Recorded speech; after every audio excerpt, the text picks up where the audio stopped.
Immediately after describing the Word made flesh, John Baptist shares a testimony because God does not reveal himself merely so we can admire him from a distance, but rather it's that he may reveal himself that people might believe, then receive, and then follow him.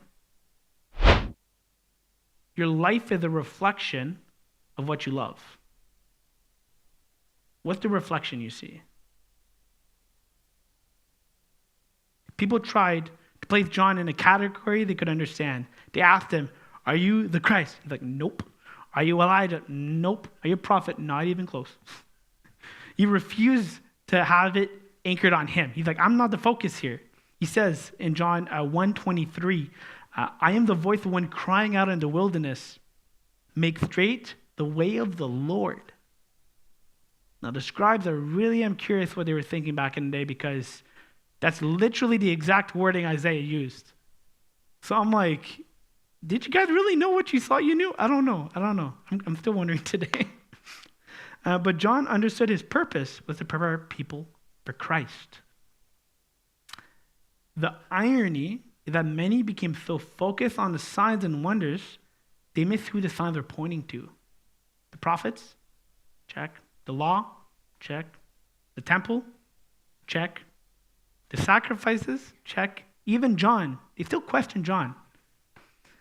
And if we're honest, apart from the conviction work of the Holy Spirit, if I was a betting man, I'd say that many of us would have done the very same thing, me included. Those who missed Jesus weren't necessarily trying to reject God.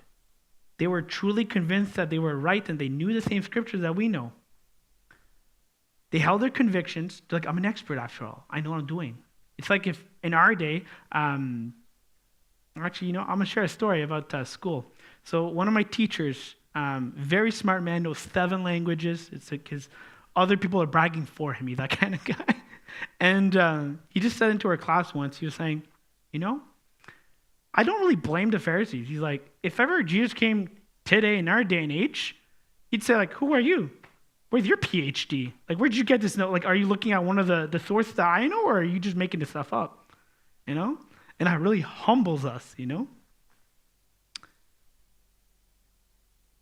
Again, I think I'm talking to myself too at the same time, guys. It should really humble us, because none of us naturally see Jesus truly for who he is, unless the Holy Spirit opens up our eyes. We are surrounded by truth, familiar with spiritual things, yet we miss the very one everything is pointing to. So when I drove down from Ottawa, I come from Ottawa, guys, 5.5-hour drive.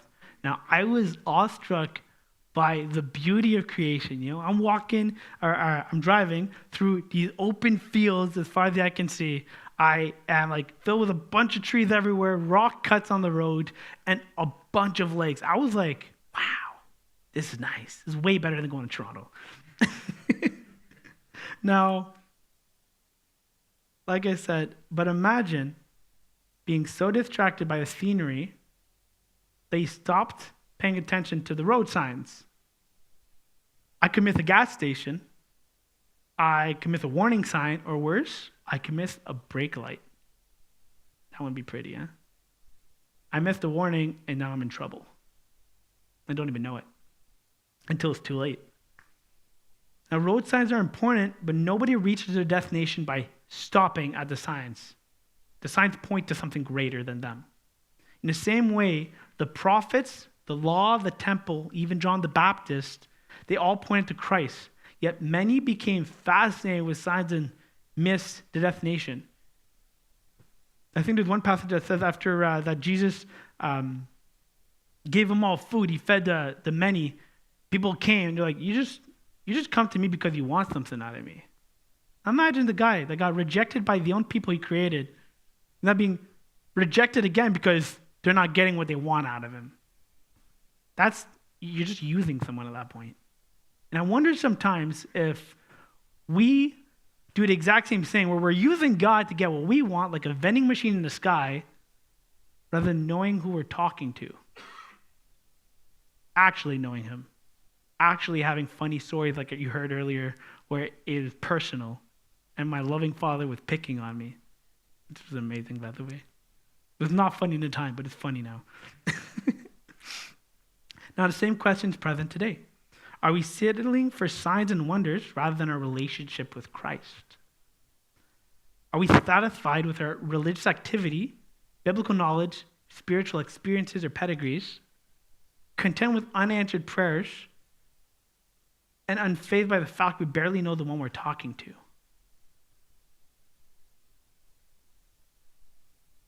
This part of the sermon was very hard for me to write, guys. And I'm speaking to myself too, for the record. But John's witness forces us to ask, what does our life point towards? The yourself or the Christ? And it raises the deeper question afterwards. Have we truly allowed Christ to shape us? Or have we subtly tried to shape Christ into our own image? Now, in school, there was a book called The Resilient Pastor we read, and I had a quote that literally stopped me in my tracks. It was by Ben Sixsmith saying, if someone has faith worth following, I feel that their beliefs should make me feel uncomfortable for not doing so. If they share 90% of my lifestyle and values, then there's nothing especially inspiring about them. Instead of making me want to be more like them, it looks very much as if they want to become more like me.